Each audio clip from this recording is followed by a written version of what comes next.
The universe welcomes a new species to its family. A noble and awe-inspiring species. To the denizens of the universe they are giants. To us they span the lives of infinite generations. Elves, tall and strong, beautiful and elegant, noble immortals. Countless races adorn them with love and awe. These other races consider them like gods who live longer than the rising and falling of civilizations, readily skittering over to them just to admire these gentle mountains.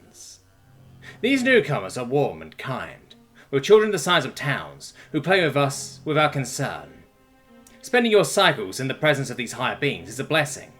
Hordes of species arrive at their doorstep, a pilgrimage to this newfound planet, an Olympian city of gods. Countless species celebrate. We do not join them. We are the kobolds. Amidst the entire pantheon of universal races, we live longer than the rest. We remember more than the rest, and we have been here since before the rest. What the others don't know, though, is we once had gods like the rest. They call themselves humans. They called us kobolds. We do not remember our original name. We have barely any records left from before our gods adopted us, and what gods they were, who would stand above us like lighthouses and towers. They protected us and shielded us. They took us in. They were gods among us, capable of standing firm over entire generations. A single one could live longer than the rise and fall of a single civilization. They were our gods. We call them devils.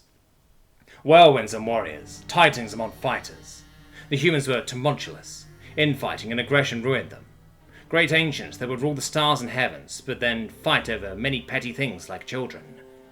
Humans are amazing beings, capable of losing limbs, surviving impacts, and blown internal veins.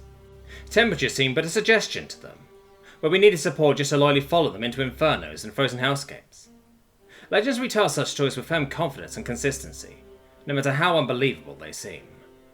Our brave ancestors would follow these old sentinels everywhere, as they shaped wars around them. Hearty and unkillable, great families would make a name for themselves by loyally following a guardian under his care. A great kobold house and many generations following, but a single family of humans.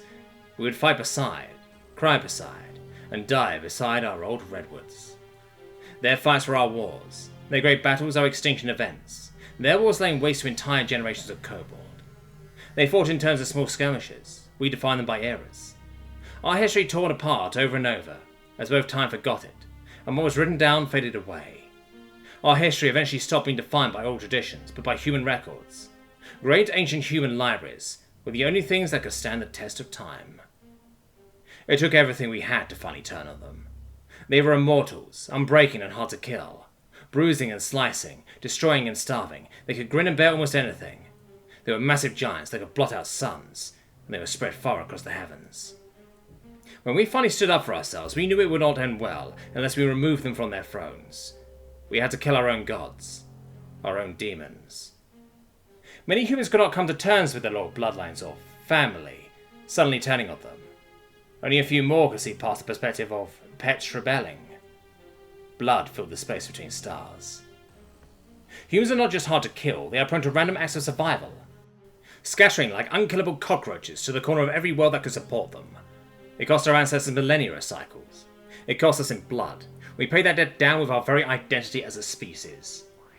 We waged war on them and lost. Not just everything, but our gods too. But it had been done. Kobolds stood up in the remains and built a new universe in what was left. They built a new, more peaceful universe that now looks to our new visitors with hope and curiosity. Galaxies are expecting greatness from their newfound gods, unaware of a path they had no part in. However, the kobold were here before every other great empire. We know better. When these young species play with walking mountains and fresh-faced gods with glee and hope, we cower away. Ours run up to them for a chance to be lent an ear and talk, but we haven't said a word yet. Our ancestors kept records, warnings, and deep down within our bones we look at these new gods and feel nothing but angry, vicious fear. Our peaceful universe has known nothing but trust and love. But the kobold remember. Other races enjoy the elf-like city, maybe tall buildings larger than ships, but we remember. Others play in the capital city centre and bask in the shadow of their mountains made of metal, their shrine to the sky, but we remember. We know better. That is no statue of their lost stature, nor did these elves build that monstrous behemoth. Instead, We know exactly what it is. We recognize its markings, its shape.